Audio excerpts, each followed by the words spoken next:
Merci beaucoup. Alors bonsoir Genève, bonsoir. Merci de m'accueillir.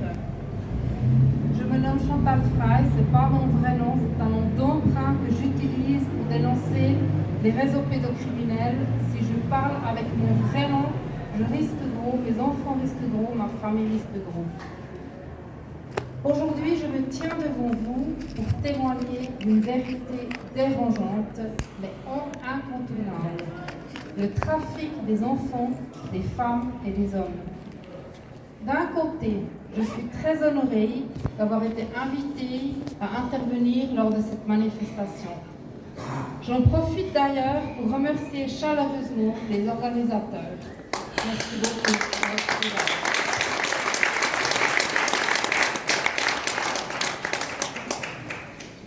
D'un autre côté, je ressens un profond sentiment de honte en me tenant ici devant vous. Honte pour notre humanité. Pourquoi est-il encore nécessaire d'organiser année après année des manifestations pour rappeler la dignité de nos enfants? Cela ne devrait pas être nécessaire. J'ose espérer que nous sommes tous d'accord, ici et aujourd'hui, on ne touche pas à nos enfants, n'est-ce pas? Oui.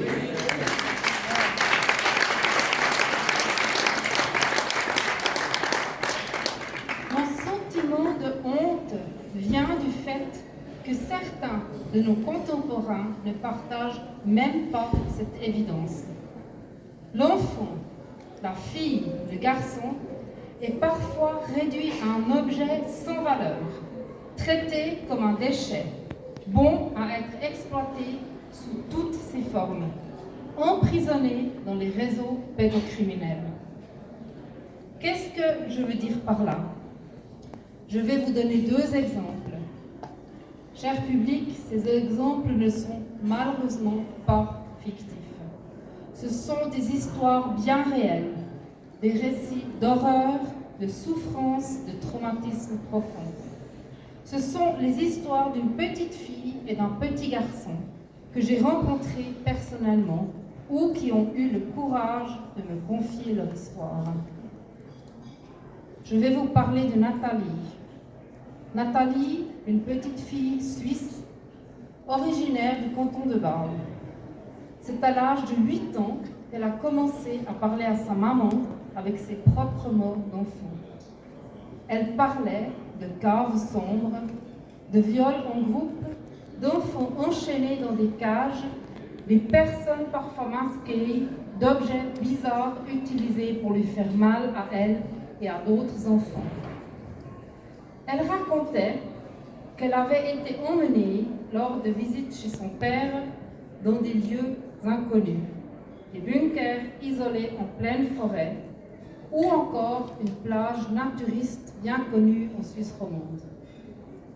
Elle disait qu'elle n'était pas seule, que d'autres enfants étaient souvent présents. Ces souvenirs, aussi terribles qu'ils soient, ont été pris au sérieux par certains membres de sa famille, quelques amis, ainsi qu'un journaliste en chef d'un grand quotidien bâlois. Au cours de l'enquête informelle menée autour d'elle, Nathalie a reconnu plusieurs de ses agresseurs. Parmi eux se trouvaient, et ceci est très très glaçant, des personnes travaillant dans la protection de l'enfance, ainsi que certains politiciens suisses bien connus de nous tous. Par la suite, sa maman et des